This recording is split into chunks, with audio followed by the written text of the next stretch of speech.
Nag-umpisa ang PC sa isang produkto lamang, ito ang Tough TBC or Toilet Bowl Cleaner. At sa sobrang ganda ng produktong ito ay talaga namang patay ang mikrobyo sa inyong banyo.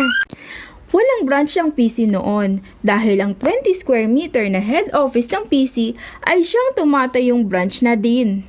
Nagsimula lamang ito sa 8 dealers mula sa iba't ibang lugar sa Pilipinas. Ngayon, ang PC ay may more than 100 wow essential products, mga dekalidad na produktong araw-araw nating ginagamit. May 330 branches sa buong Pilipinas na handang magbigay ng malasakit sa mga PC dealers. And up to hundreds of thousands of dealers dahil sa libo-libong dealers na kumita na ng malaki at natupad ang mga pangarap dahil sa PC. Marami na ang nagsasabi, PC is the most admired